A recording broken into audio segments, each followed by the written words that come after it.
Hey all, Alex here. About 6 months ago, I did an update video on this channel where I talked about how the channel had grown within the last year or so and kind of outlined some of my plans for what this channel is going to be about and also what the project that I am embroiled in, the project that we call the Music Deep Dive, is, what direction that's going to go down. A lot has changed in the last 6 months or so. Since that time, we have gained almost 500 more subscribers. As I'm recording this video, we've just hit the 600 subscriber mark, and we've even had a video hit over 50,000 views. This is pretty surprising growth. It's still not massive. I'm not going to pretend that the Music Deep Dive is a massive YouTube channel out here, but it is quite a bit of growth considering how the channel was growing beforehand. So for anyone who is new, thank you. Thank you for getting us to this 600 subscriber mark and for showing and causing all of this growth and for showing all this support. It's really appreciated. In the last update video, one of the things that I brought up was the hopeful end product of this whole Music Deep Dive venture is going to be a podcast. That was the hope at the time. That was an idea that I had been playing around with for a little bit at that point. And it was kind of a, we'll see how this goes, but this is kind of what I'm thinking. Today, what I want to do is to confirm, not formally announce, but confirm that a podcast is coming and that steps are being taken to make this a reality. I don't have a name for the podcast. I don't have a logo. I don't have a script written. I don't have any sort of a specific launch date. But it is happening, and I think it is important that I announce this a little bit more formally and a little bit more publicly so that people really have a sense of kind of what the point of this last almost 2 years worth of videos has been. And so people have something to look forward to as they watch these videos and as they follow the channel. Now, why choose a podcast over other forms? In that video, I talk about how I had been considering publishing a book, and certainly there's a number of other routes. I already have a YouTube channel as a platform. Why couldn't the content just be produced in video form? Well, there's several reasons for that. For one, the idea of the podcast as documentary is still somewhat untapped. There's this cliche out about how podcasts, like everyone and their neighbor has a podcast, right? And it's a cliche that, ironically, as I speak to you now, is particularly prevalent with white men. Every white guy has to have a podcast. But I think there's a distinction between the type of podcast where you're just sitting around shooting the shit with your bros and something that is scripted, something that is researched, and something that is more formal in its presentation, something that acts in an oral form like how you would expect a documentary to, but in a visual form. And there are people who have done the podcast as documentary extremely well, including several other music podcasts. But compared to books as nonfiction works, obviously, or even YouTube and the video essay community, it is still a very nascent field. And I think there is still a lot of potential in that sense. Podcasts also allow for both active consumption and passive consumption. Someone who is reading a book, a physical book, is going to be actively consuming it. There is no way to passively read something. Your focus is reading that thing. And if you're sidetracked by something, you're not really reading it. The same thing holds true on some level for watching a documentary. if you lose the visual component of it, like if you get up from your couch to go do the dishes or something, you're not consuming the full product and you're not getting the full story. With podcasts, you have both options. You have people who listen to podcasts as devotees, who are very engrossed in the subject matter and treat it with the same intention that they would reading a book, which is fantastic. You also have people who consume podcasts passively. It's something they do while they multitask, and it's something that maybe they do when they're trying to fall asleep. People who are not already invested in the subject matter are probably likelier to listen to multiple episodes of a podcast than pick up a massive book. I'm not saying I have statistics to back this point up, but I feel like it is pretty logical. Also, the barrier of entry is lower for people who listen to podcasts as opposed to someone who needs to go out and purchase a book. Even if you're purchasing an ebook on the Kindle store or something, you're still paying about $3 to $4. If you're watching a documentary, that probably means you're either paying for cable or you're paying for a particular streaming service. For podcasts, you have a variety of different options as far as how you get them, and quite a few of them are free with no cost whatsoever. So that allows the creative work to then reach the ears, in this case, of far more people. And the other thing too is that with podcasts, the creative freedom that is allowed is much greater than what you would get from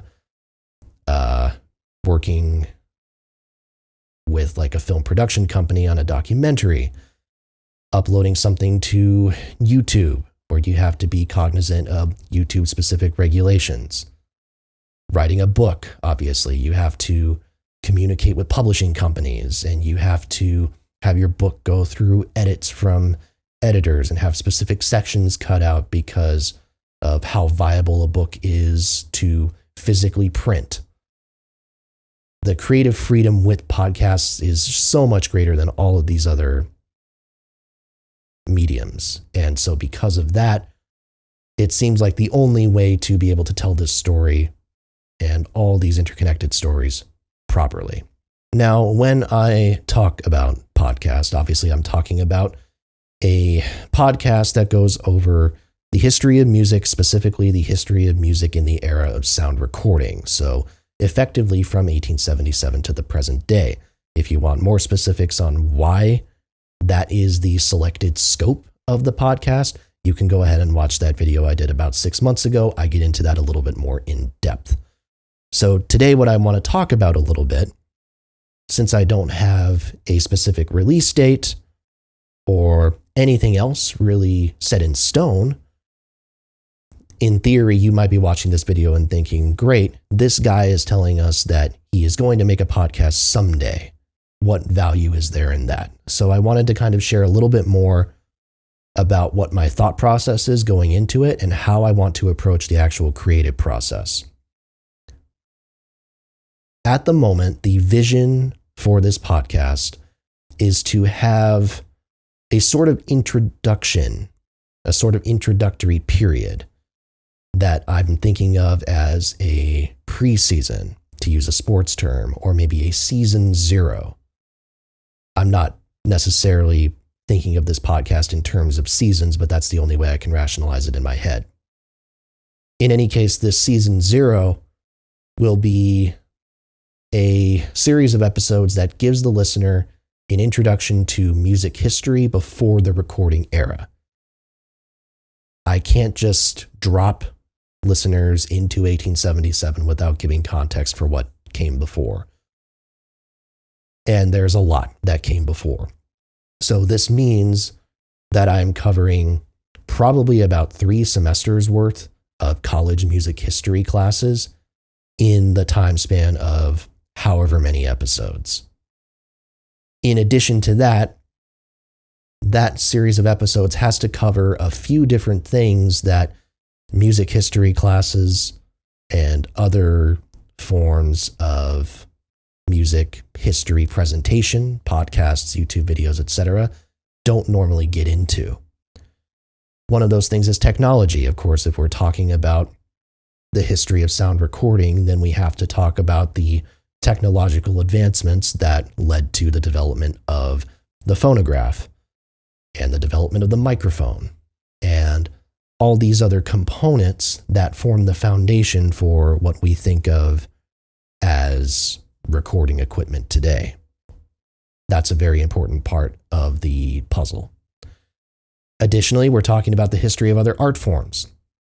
So certainly we're going to be talking about visual art and literature because each art form has an impact on the other in some way. But more specifically, I think we'll have to reckon with the history of theater.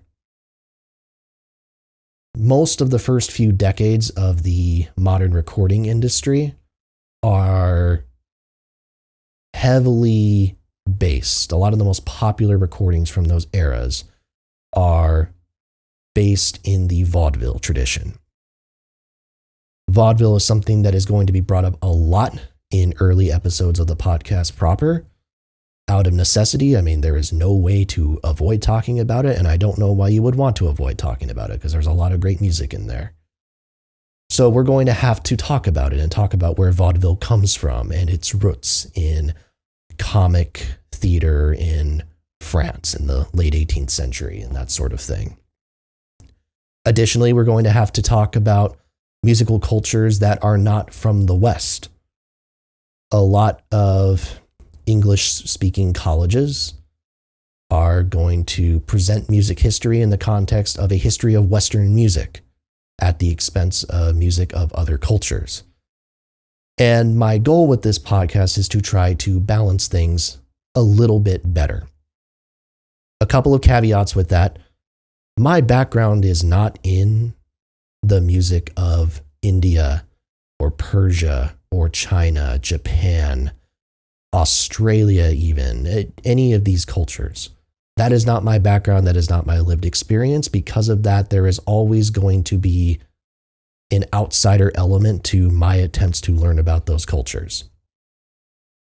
Also, the recording industry as we know it today is a very Western idea. And when I say that, it's important to note this is not saying that non-Western cultures haven't had significant impact on the recording industry and on the history of music since the late 1870s. Look up the biography of Ravi Shankar as just one example of why this is most definitely not the case. But the idea behind recording music and capturing performance in a context that allows it to be reproduced at will is a very Western idea and approach to performance. And this is something I hope to talk about more in the early episodes of the podcast. Because of that, the recording industry is very much a Western creation. And so because of that, the podcast is going to be inherently very West-centric. There's not a whole lot I can really do about that.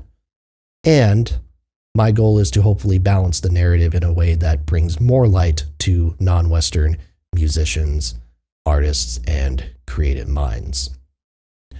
Additionally, we have to talk about discrimination. And we have to talk about discrimination very seriously. And that doesn't mean just talking about, sexism in the music industry or racism in the music industry as, generic things. It means telling people's specific stories. It means getting into the nitty-gritty of those lived experiences in ways that are going to be very uncomfortable for people to hear, but need to be told.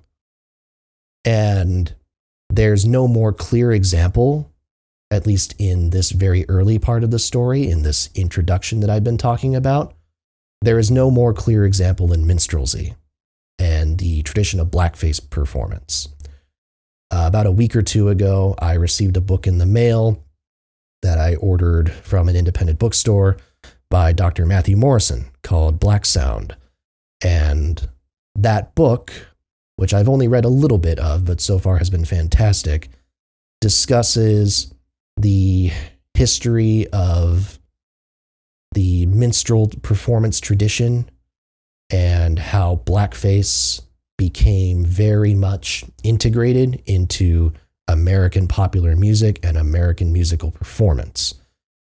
And that is a story that cannot be brushed under the rug. Minstrelsy and blackface performance and blackface performers have a huge role in the development of American popular music as we know it today. And we have to grapple with that reality. And we have to discuss it. And we have to discuss how our culture in many ways has moved on from that, and in many ways still holds on to some of the residual effects from the decades and centuries of that performance style and the centuries worth of enslavement and torture and racism that predated the blackface tradition. So there are a lot of heavy things that need to be kind of outlined, not just in the podcast in general, but very early on. So, what does this mean? Well, there are goals that I have, and really the big thing that I have to do right now is continue to read. I have read over 300 books specifically for this project, and the number might even be a little bit higher than that. It might even be closer to 400. Particularly if we count books that I read before I even knew this project was going to be a thing. About half of the books that I've read, a little bit under that, have been reviewed on this channel. I have several dozen more books that I know for a fact I need to read before I can feel confident really diving into the research and writing phase. So there's still a lot of reading that needs to be done, and as usual, once the reading is completed, I will do a YouTube video here talking about my impressions of the book in kind of an off-the-cuff manner. I like using this YouTube channel as a way to kind of keep people posted with where my progress is at, and that's my hope, is that this will continue to serve that function. And also, I think it is very nice and rewarding to talk about some of these books that no one else has made a YouTube video on before in history, and I don't exaggerate when I say that a substantial amount of the books I've reviewed have never had a YouTube video made about them. And it's rewarding to have that happen, and then for people to leave comments saying, I never expected to find a review of this book. I'm going to purchase this book now. Thank you so much for letting me know that it exists. So those videos will continue to happen, and the reading is going to continue to be the main focus. There are also some realities with that. I work a full-time job. It is a full-time job that also has an element of travel to it. For instance, next week, I will be in Missouri for work. I'll be there for the full week. So it can be difficult to stay on track with everything that this project requires me to stay on track with. And that is only going to continue to be difficult as we get further and further into the research and organization and writing process. There is no way to really escape this. The goal is hopefully for one day, at some point, that this will become a full-time job, or that the podcast will be able to support me in being a full-time job. There is no way for this podcast to exist in the way that it needs to and that it deserves to without it being a full-time job. So one way or the other, it is a full-time commitment. It just means that I may have to balance it with literally working a full-time job to pay the bills in addition to that. So think of it as working 2 full-time jobs simultaneously. Having said that, I know the focus is going to be on reading, but I am hopeful to start transitioning into the research process gradually. I recently, a few months ago, I suppose, acquired a note-taking system called Obsidian, which I'm very excited about. If any of you have used Wikipedia's edit function before, it serves a very similar purpose to that. It essentially takes these text files and organizes them in a way that allows you to link from one note to the other very easily. It is a very effective system for people who have large collections of notes about individual topics, which I know for a fact is going to be the case here. So I'm continuing to learn how to use that program, and I'm hopeful to start at least getting the foundations of an outline for what this season 0, this first part of the podcast, is going to end up looking like. There will be more updates to come. Just know that I am really excited about what the future holds. And even though we still have a ways to go until this podcast goes live, just understand too, I am extremely excited.